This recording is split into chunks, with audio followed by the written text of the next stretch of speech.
যে নার্সদের মন্ত্রণালয় ভিন্ন না, নার্সরা স্বাস্থ্য মন্ত্রণালয়ের অধীনে, তাদের ডাইরেক্টরেটটা ভিন্ন, তাদের একজন ডিজি নার্সিং আছে।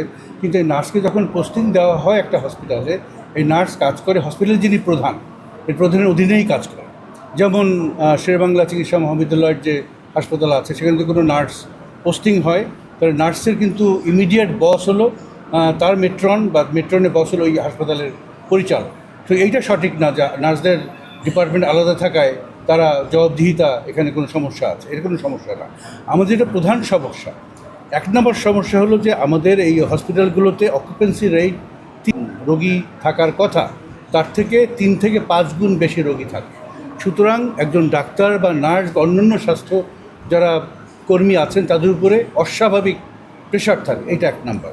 2 নম্বর, সামথিং নার্স, একজনেরও কম নার্স, যার ফলে একজন নার্সের যে সেবাটা তার দেওয়ার কথা এত স্বল্প নাম্বারে থাকার জন্য সেই সেবাটা নার্সরা দিতে পারে না। তো এরকম অনেক সমস্যা আছে। আমাদের আসলে সমস্যার গভীরে না যেয়ে আমাদের একটা মন্তব্য করা সঠিক না। আমার মনে হয় যে আমি কয়েকদিন আগে শেরেবাংলা চিকিৎসা মহাবিদ্যালয় হাসপাতালে গিয়েছিলাম, সেখানে আমি যে কন্ডিশনটা দেখলাম, আমি মিজলস ওয়ার্ডে গিয়েছিলাম, এই মিজলস ওয়ার্ডে 70 জন রোগী থাকার কথা, সেখানে আমি যেদিন গিয়েছিলাম ওদিন ছিল 845 জন। তার মানে অকুপেন্সি রেটের 1000%-এরও বেশি রোগী ওখানে ছিল। সেই অবস্থায় ওখানকার ডাক্তার নার্সদের যেভাবে তার সেবা দেওয়ার চেষ্টা করছিল, আমি ওই মুহূর্তে তাদেরকে ধন্যবাদ না দিয়ে পারি।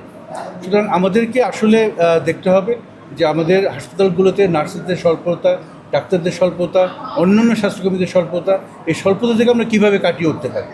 আমরা মাননীয় মন্ত্রী যে টাইমলাইনটা দিয়েছেন আগস্ট মাস, ইনশাআল্লাহ আগস্ট মাসের মধ্যেই এই হাসপাতালের কাজ শুরু হবে। সেই লক্ষ্যে মাননীয় জেলা প্রশাসক এবং আমাদের যে বিভাগীয় পরিচালক, civil surgeon, Sherebangla medical college হসপিটালের যারা কর্মকর্তা আছেন সবাই বসবে এবং একটা প্ল্যান তৈরি করবে, যে প্ল্যানের ভিত্তিতে আমরা আগামী আগস্ট মাসের মধ্যে আউটপেশেন্ট ডিপার্টমেন্ট, যেটা বহির্বিভাগ শিশুদের জন্য, সেইটা আমরা এখানে চালু করে দেব।